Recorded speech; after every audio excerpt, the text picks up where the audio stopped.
Good morning, everyone. I, Dr. Palak, lecturer in GMC Group of Institution, welcoming you to another biochemistry class.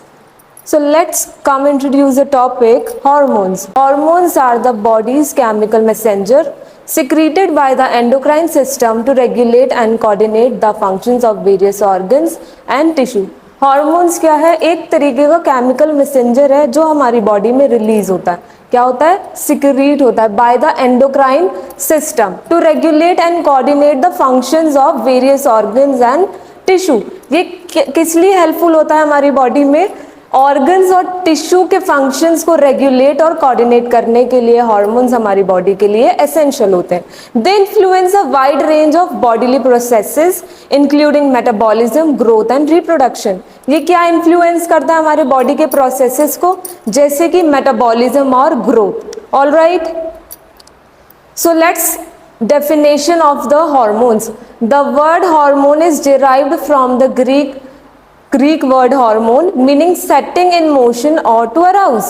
Hormone का जो हमने hormone word लिया है, कहाँ से लिया है? ग्रीक वर्ड से, जिसका मतलब होता है सेटिंग इन मोशन और to arouse. They are potent signaling molecule that operate in very low concentration and a delicate balance of hormone level in essential for health. ये क्या होता है? सिग्नलिंग मॉलिक्यूल होते हैं. किस अमाउंट में रिलीज होते हैं? Very low in concentration that a delicate balance of hormone level is essential for health. हमारी हेल्थ को मेंटेन करने के लिए hormones are essential for our body. All right, so characteristics of hormones. First point is chemical messenger. Hormone act as a chemical messenger. They transmit signals between cells and organ. ये क्या करते हैं? Signals को transmit करते हैं किन दो चीजों के बीच? सेल्स और ऑर्गन्स के बीच. Next one is endocrine gland secretion. They are produced by ductless gland, example pituitary, thyroid and adrenal, release directly into the blood stream.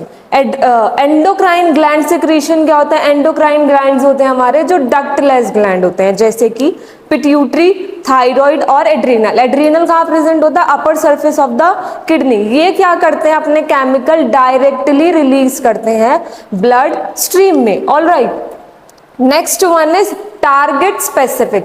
Hormones का क्या वर्क होता है? ये टारगेट स्पेसिफिक होते हैं. They travel through the blood to specific target cells और organ that have matching receptor and protein. ये क्या करते हैं? ब्लड के अंदर रिलीज हो जाते हैं क्या? हॉर्मोन्स. फिर किसको जाके टारगेट करते हैं? ऑर्गन को, जिसके पास उसका मैचिंग रिसेप्टर्स होता है या प्रोटीन होता है. Next one is homeostasis. They play a crucial role in maintaining the body's internal balance. Homeostasis का भी वर्क कौन करते हैं? हॉर्मोन्स. कैसे? ये मेंटेन करते हैं हमारे इंटरनल बॉडी के बैलेंस को bye releasing hormone. All right, next one is classification of hormones. Hormones are categorized based on their chemical structure which influences their solubility, transport and mechanism of action. अब classification किन basis पर किया है? Solubility के basis पर, transport के basis पर और मैकेनिज्म ऑफ एक्शन के बेसिस पर हार्मोन्स का क्लासिफिकेशन है. So first one is chemical nature. Chemical nature क्या है? किसका? हार्मोन्स का. Peptide and protein hormones made from chain of amino acids. These are water soluble, means hydrophilic and cannot pass through the lipid based cell membrane. Example include insulin, glucagon and growth hormone. अब peptide and protein hormone किससे मिलके बने होते हैं? Protein chain से. Amino acid, हमारा protein ही किससे मिलके बना होता है? अमाइनो एसिड से. सो बेसिक सी बात है ना, किससे मिलके बने होंगे? ये अमाइनो एसिड की चेन से. These are water soluble. ये वाटर के अंदर जल्दी डिसॉल्व हो जाते हैं. But it can not pass through the lipid based cell membrane. जो हमारी सेल की मेम्ब्रेन होती है वो लिपिड से फॉर्म होती है, पर ये क्या है? Water soluble. लिपिड सॉल्युबल नहीं है ना, तो ये सेल मेम्ब्रेन में पास नहीं हो सकते. एग्जाम्पल क्या है? जैसे कि इंसुलिन, ग्लूकागॉन और growth hormone. All right, so next one is steroid hormone derived from cholesterol. These are lipid soluble which means hydrophobic and can diffuse freely through the cell membrane. अब steroid नाम से ही पता चल रहा है कि किससे मिलकर बने होंगे? कोलेस्ट्रॉल से मिलके बने होंगे। So these are lipid soluble, किस में जाके डिसॉल्व हो जाते हैं, लिपिड में, फैट में। तो ये क्या होंगे, हाइड्रोफोबिक, जो कि वाटर में सॉल्युबल नहीं होंगे। Diffuse freely through the cell membrane, cell membrane से ये इजीली पास आउट हो जाते हैं। कौन, स्टेरॉइड हार्मोन, जैसे कि क्या एग्जांपल है इसमें, testosterone, oestrogen and cortisol. Alright, next one is amino acid derived hormone, relatively small molecule formed from amino acid like triosin and tryptophan. Example include epinephrine, adrenaline and thyroxine. Amino acid से derive किए गए hormones हैं ये होते हैं small molecules. किससे मिलकर बने होते हैं, अमाइनो एसिड से। जैसे कि कौन सा amino acid, tyrosine and tryptophan. अब जो अमाइनो एसिड से मिलकर बने होते हैं वो कौन से हार्मोन्स है, जैसे कि epinephrine, adrenaline and thyroxine. Alright, next is by signaling method. Endocrine, the hormone is released into the blood stream to act on distant target cell। जैसे कि पहले ही मैंने बताया आपको, एंडोक्राइन ग्लैंड तो डक्टलेस ग्लैंड होता है, ये अपना हार्मोन सीधे कहाँ रिलीज करते हैं, ब्लड के अंदर। तो ये कहाँ जाके डिस्टेंट ऑर्गन या टिश्यू को क्या करते हैं, टारगेट करते हैं। Next is paracrine, the hormone act on nearby cell without entering the general circulation। Paracrine glands होते हैं, जैसे हमारा एंडोक्राइन ग्लैंड होता है वैसे ही पैराक्राइन ग्लैंड होता है। ये हार्मोन्स रिलीज होते हैं नियर बाय सेल्स के पास, पर ये ब्लड के अंदर अपना हार्मोन रिलीज नहीं करते। Alright, next is autocrine gland, the hormone act on the same cell that secreted it. जिसने हार्मोन सिक्रीट करा है उसी पर जाके कौन एक्ट करता है, hormone. Next is intracrine, the hormone is produce and act within the same cell. Same cell के अंदर ही वो प्रोड्यूस होता है और उसी को जाके फंक्शन के लिए अराउज करता है। Alright, so next is mechanism of action. The way a hormone works depends on its chemical nature and the location of its receptor on the target cell। अब hormones का work क्या है, कैसे वो work करता है, उसी को हम क्या कहते हैं, mechanism of action। पर ये किस पर डिपेंड करता है, किस पर वेरी करता है, उसके हार्मोन्स के केमिकल नेचर पर और लोकेशन ऑफ रिसेप्टर, मतलब जो हमारा टारगेट सेल है वो कहाँ पर लोकेटेड है। सो फिक्स्ड मेम्ब्रेन रिसेप्टर मैकेनिज्म, जहाँ पे हमारा रिसेप्टर फिक्स्ड हो वहाँ पे क्या करता है ये टारगेट। सो फर्स्ट पॉइंट है the water soluble hormone, the first messenger binds to a specific receptor on the target cell surface. Water soluble hormone कहाँ टारगेट करते हैं, स्पेसिफिक रिसेप्टर पे जाके, किसके, जहाँ पे उसको टारगेट करना है। Next point is this binding activates an enzyme such as adenylate cyclase. ये किसको एक्टिवेट करते हैं, एंजाइम्स को, कि वर्क करे कि उस ऑर्गन और सेल का क्या फंक्शन है। Alright, next is intracellular receptor mechanism for lipid soluble hormone. अभी हमने पढ़ा वाटर सॉल्युबल हार्मोन के लिए, नेक्स्ट है lipid soluble hormone. First point is the lipid soluble hormone diffuses directly through the target cell plasma membrane. अब हमारा जो cell membrane है वो किससे मिलकर बना है, लिपिड से, तो वो इजीली पास आउट हो जाएगा ना प्लाज्मा मेम्ब्रेन से।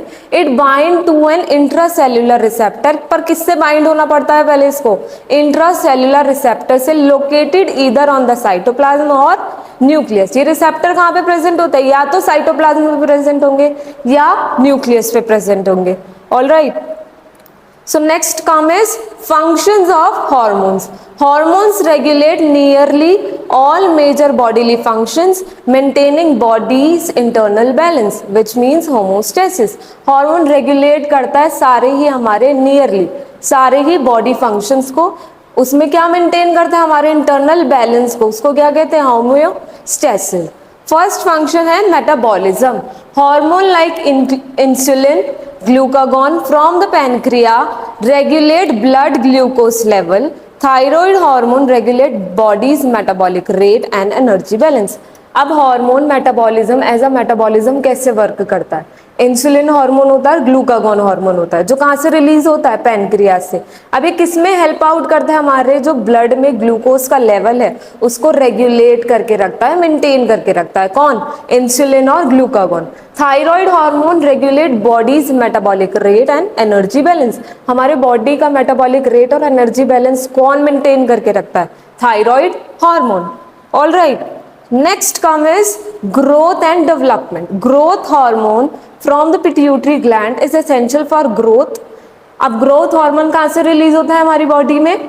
पिट्यूटरी ग्लैंड से, जो किसके लिए एसेंशियल है? हमारी बॉडी की ओवरऑल ग्रोथ के लिए. While sex hormone regulate puberty and sexual maturation. अब सेक्स हार्मोन किसको रेगुलेट करता है? प्यूबर्टी को और सेक्सुअल मैच्योरेशन को. Next one is reproduction. Hormones like oestrogen and testosterone control the development of sex characteristics, regulate the reproductive cycle. अब reproduction में कैसे हेल्प आउट करता है? हमारे दो हार्मोन्स होते हैं, फीमेल बॉडी में एस्ट्रोजन एंड मेल बॉडी में टेस्टोस्टेरोन. ये सेक्स के डेवलपमेंट को हेल्प आउट करता है, कैरेक्टरिस्टिक्स को, एंड रेगुलेट करता है हमारी reproductive cycle. Alright. Next is stress response. Adrenaline, epinephrine and cortisol from the adrenal gland helps the body respond to stress and danger.